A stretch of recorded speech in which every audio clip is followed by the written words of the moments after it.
تاریخ کے سب سے عظیم فاتح کی کہانی کا آغاز ایک ایسے لمحے سے ہوا جب وہ محض 12 سال کا تھا۔ ایک بادشاہ کے دربار میں ایک خوفناک گھوڑا لایا گیا۔ گھوڑا اتنا وحشی تھا کہ کسی میں اس کے قریب جانے کی ہمت نہیں تھی۔ بادشاہ کے تمام ماہر سواروں نے اس پر قابو پانے کی کوشش کی اور ناکام ہو گئے، اور پھر بادشاہ کا 12 سال کا بیٹا آگے بڑھا۔ اس نے گہری نظر سے گھوڑے کو دیکھا۔ یہ گھوڑا اپنے ہی سائے سے خوفزدہ تھا۔ لڑکے نے فوراً گھوڑے کا منہ سورج کی طرف موڑ دیا، نرمی سے اس کی گردن تھپتھپائی اور پلک جھپکنے میں اس کی پیٹھ پر سوار ہو گیا۔ جب گھوڑا پرسکون ہو گیا تو سارے دربار میں سناٹا چھا گیا۔ بادشاہ حیران ہو گیا اور اس نے کہا، میرے بیٹے، تمہارے لیے یہ چھوٹی سلطنت بہت کم ہے، تم تو پوری دنیا فتح کر لوگے۔ یہی لڑکا تاریخ کا سب سے بڑا فاتح بنا، جسے ہم آج سکندر عام کے نام سے جانتے ہیں۔ آج کی ویڈیو میں ہم آپ کو بتائیں گے کہ کیسے ایک لڑکے کی ذہانت اور ہمت نے اسے دنیا کا سب سے طاقتور حکمران بنا دیا۔ سبسکرائب بٹن پر کلک کرنا مت بھولیے، کیونکہ یہ کہانی آپ کو حیرت کے ایک ایسے سفر پر لے جائے گی جو آپ کبھی نہیں بھولیں گے۔ سکندر اعظم صرف 20 سال کی عمر میں تخت پر بیٹھا۔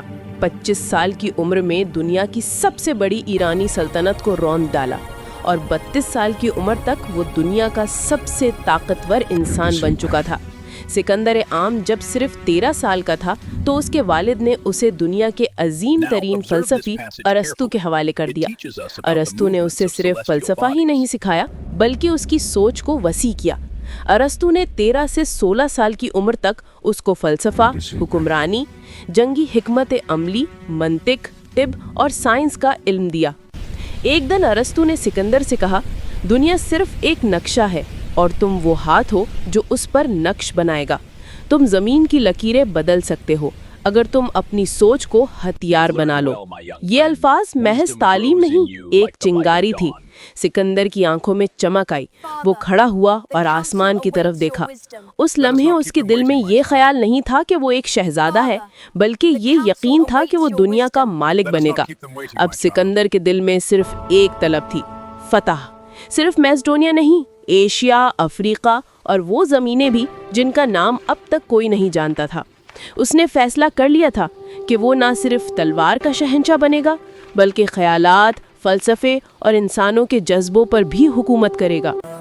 20 سال کی عمر میں سکندر کے باپ فلپ کا قتل ہو گیا۔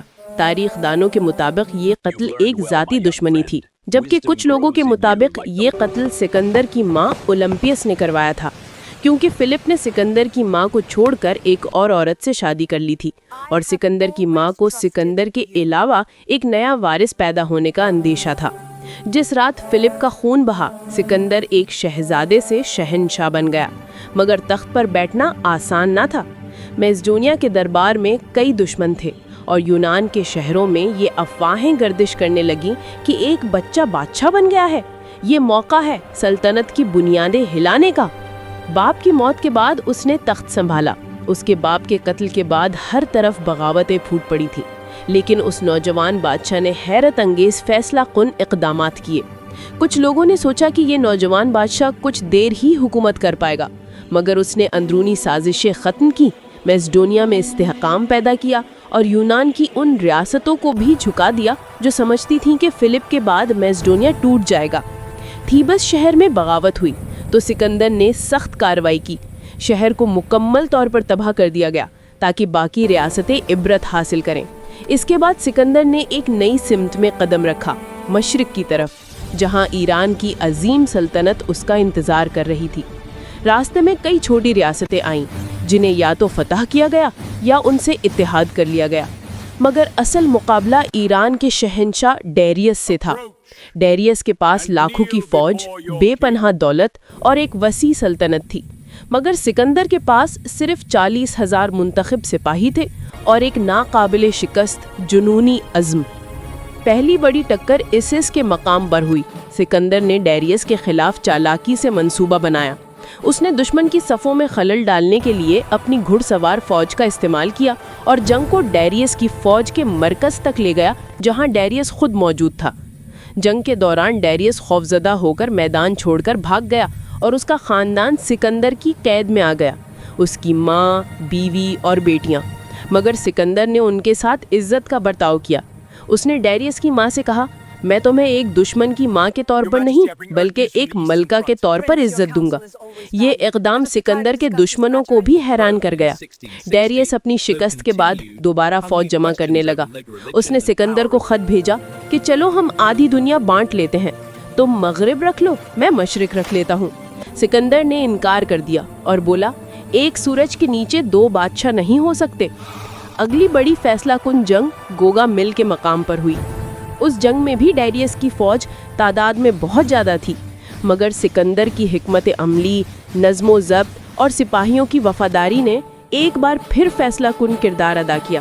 ڈیریس کو دوسری بار جان بچا کر میدان جنگ سے فرار ہونا پڑا، مگر اس بار اس کے اپنے ہی سرداروں نے اسے قتل کر دیا تاکہ فتح کے بعد سکندر سے معافی حاصل کر سکے۔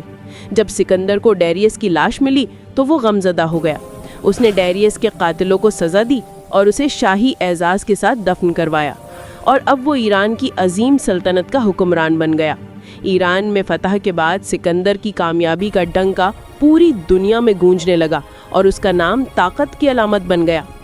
ایران فتح کرنے کے بعد سکندر کی نظریں اب مصر کی طرف تھیں، ایک ایسی سرزمین جو صدیوں سے ایرانی حکمرانوں کے ظلم کی چکی میں پس رہی تھی۔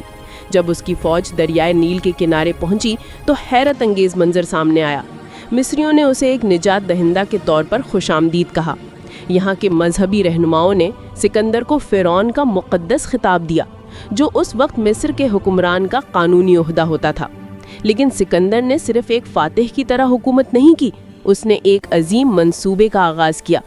نیل کے دہانے پر اس نے سکندریہ شہر کی بنیاد رکھی، جو شہر آج بھی موجود ہے۔ کہتے ہیں سکندر نے ذاتی طور پر شہر کا نقشہ بنایا، جس میں دنیا کا سب سے بڑا کتب خانہ اور ایک عظیم روشن مینار شامل تھا۔ یہ صرف ایک شہر نہیں تھا، بلکہ مشرق اور مغرب کے ملاپ کا ایک خواب تھا۔ سکندر نے اپنی فتوحات کا سلسلہ جاری رکھا، یہاں تک کہ وہ موجودہ پاکستان اور ہندوستان کی سرزمین تک پہنچ گیا۔ یہ وہ علاقہ تھا جہاں دریاؤں، جنگلات اور پہاڑوں کے بیچ بے شمار قومیں آباد تھیں۔ سکندر کے لیے یہ زمین اجنبی تھی، نہ وہ موسم سے مانوس تھا، نہ زمین سے، نہ چلاک دشمنوں کی حکمت عملی سے۔ مگر سکندر کے ارادے واضح تھے۔ اس کے دل میں صرف ایک خواہش تھی، دنیا کے آخری کنارے تک اپنی سلطنت کو پہنچانا۔ اس سرزمین پر اس کا سامنا راجہ پورس سے ہوا، ایک تجربہ کار حکمران جس کے پاس طاقتور جنگی ہاتھیوں کی فوج تھی اور جس کی رعایا اس سے بے پناہ وفادار تھی۔ پورس نے میدان جنگ میں ڈٹ کر مقابلہ کیا۔ سکندر کی فوج نے پہلے کبھی اس نوعیت کی جنگ نہیں دیکھی تھی۔ زمین ہاتھیوں سے دہل رہی تھی، تیر اندازی مہارت کی انتہا پر تھی اور دشمن کے سپاہی پوری جان سے لڑ رہے تھے۔ مگر سکندر وہی تھا جو ہر مشکل کو موقع میں بدلنا جانتا تھا۔ اس نے دشمن کی صفوں میں درار ڈالنے کے لیے پہلے ہاتھیوں کو الگ تھلگ کیا، پھر تیز رفتار گھڑ سوار دستوں کو اطراف سے حملے پر مامور کیا۔ سکندر خود صف اول میں لڑ رہا تھا، ایک لمحے کو بھی وہ پیچھے نہیں ہٹا۔ سپاہیوں نے جب اسے دشمن کے نیزوں کے درمیان دیکھا تو ان کا حوصلہ دو گنا ہو گیا۔ سخت اور طویل جنگ کے بعد بالآخر راجہ پورس کو شکست ہوئی۔ وہ زخمی اور قید ہو کر سکندر کے سامنے لایا گیا۔ سکندر نے اس سے سوال کیا، تم سے کیسا سلوک کیا جائے؟ پورس نے جواب دیا، ایک بادشاہ دوسرے بادشاہ سے جیسا سلوک کرتا ہے۔ سکندر اس جواب سے بہت متاثر ہوا۔ وہ جانتا تھا کہ اصل فتح صرف دشمن کو گرانا نہیں، بلند ظرفی سے اس کا دل جیتنا بھی ہے۔ اس نے پورس کو نہ صرف معاف کیا بلکہ اس کی سلطنت واپس دے دی اور اسے اپنا حلیف بنا لیا۔ یہ سکندر کی عظمت کا وہ پہلو تھا جو اسے صرف جنگجو نہیں، عظیم فاتح بناتا تھا جو دشمن کی عزت بھی پہچانتا تھا۔ اس وقت تک سکندر نے ایک ایسی وسیع سلطنت قائم کر لی تھی جو تاریخ میں پہلے کبھی کسی نے نہیں دیکھی تھی۔ اس کے زیر نگیں مغربی دنیا کا میسڈونیا اور یونان، ایشیا ایک کچک موجودہ ترکی، مصر، میسوپوٹیمیا کی زرخیز زمینیں، ایران کی عظیم سلطنت، افغانستان کے دشوار گزار پہاڑ اور قبائلی علاقے اور برصغیر کی سرزمینیں شامل تھیں۔ اس وقت تک وہ دنیا کے نقشے پر ایک ناقابل فراموش نشان چھوڑ چکا تھا، مگر برسوں کے جنگیں، اجنبی زمینیں اور اپنوں کی یاد نے سکندر کی فوج کو تھکا دیا تھا۔ جب اس نے مزید مشرق میں دریائے گنگا کی طرف بڑھنے کا ارادہ ظاہر کیا تو پہلی بار اس کے سپاہیوں نے آگے بڑھنے سے انکار کر دیا۔